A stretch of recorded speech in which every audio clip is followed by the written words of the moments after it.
नजदीक आते ही महाराष्ट्र में सियासी घमासान मचा हुआ है।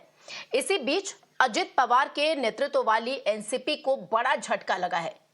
खबर आ रही है कि पिंपरी चिंचवाड़ इकाई के 4 जो शीर्ष नेता हैं, पार्टी छोड़ने का फैसला कर लिया उन्होंने।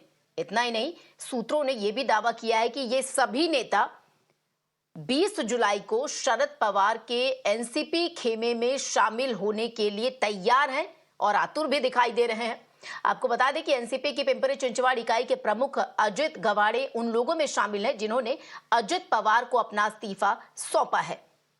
इस बीच पिंपरी चिंचवाड़ छात्र विंग के प्रमुख यश साने और पूर्व नगर सेवक राहुल भोसले और पंकज भालेकर ने भी अजित खेमे से नाता तोड़ने का फैसला किया है। मैंने कल इस्तीफा दिया है और आज हम लोग सब यहाँ भूसरी विधानसभा के जो कॉर्पोरेटर्स हैं, एक्स कॉर्पोरेटर्स हैं, हम सब लोग एक साथ यहाँ अभी मीटिंग करेंगे और आगे चल के हमारी जो आगे की रणनीति है वो हम लोग तय करेंगे।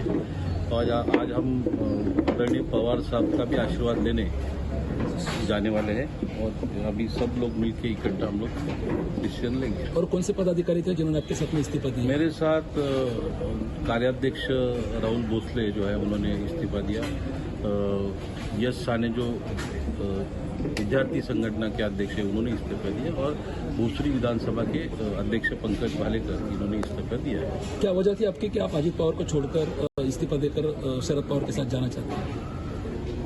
यहाँ आपने अगर देखा जाए पिंपरी चिंचवड सिटी को तो इसको एक बहुत अच्छी तरह से डेवलपमेंट हुई थी जिसमें पवार साहब का बहुत बड़ा योगदान रहा। और हमारे सहयोगी अभिषेक इस वक्त हमारे साथ जुड़ गए। अभिषेक, एक लाइन में अगर कहूं कि क्या इन लोगों की घर वापसी हो रही है?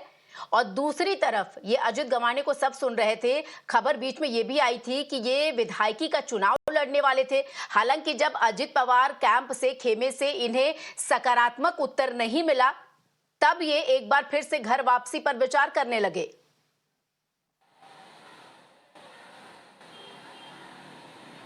देखिए, महाराष्ट्र की राजनीति में ये सब होना जायज़ है। जिस तरीके से आपने हम पहले भी देखा, जब लोकसभा चुनाव थे उसके बाद जो नतीजे आए, कहीं ना कहीं महाविकास आघाड़ी और जो खास करके जो शरद पवार खेमा है एनसीपी का, वो बहुत ही तेज़ी से उभरा है। 10 में से 8 सीटें वो जीत कर आया है और उसके बाद कहीं ना कहीं आत्मविश्वास जो शरद पवार गट का है वो आसमान को छू रहा है।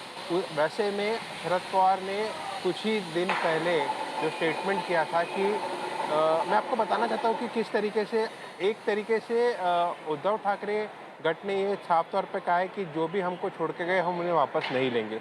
लेकिन ऐसा कभी भी शरद पवार ने नहीं कहा है और उन्होंने हर बार ये स्टैंड मेंटेन रखा है कि जिन्हें घर वापसी करनी है वो कर सकते हैं। महज ये देखना ज़रूरी होगा कि वो आके हमें डैमेज ना करे, हमारी पार्टी को मजबूत करे। और कहीं ना कहीं पिंपरी चिंचवड पुणे, ये जो अजीत पवार का गढ़ माना जाता है, वहाँ पर सेंध लगाते हुए दिख रहे हैं शरद पवार और वहाँ के कट्टावर नेता और उनके साथ कई नेता ज्वाइन कर रहे हैं शरद पवार कैंप को। हालांकि इसे घर वापसी आप ज़रूर कह सकते हैं और इसका फ़ायदा कहीं ना कहीं असेंबली इलेक्शन और आने वाले विधानसभा चुनाव में ज़रूर देखने मिलेगा। और यही उनके सहयोगी दल कह रहे हैं कि ये सिर्फ एक महज शुरुआत है।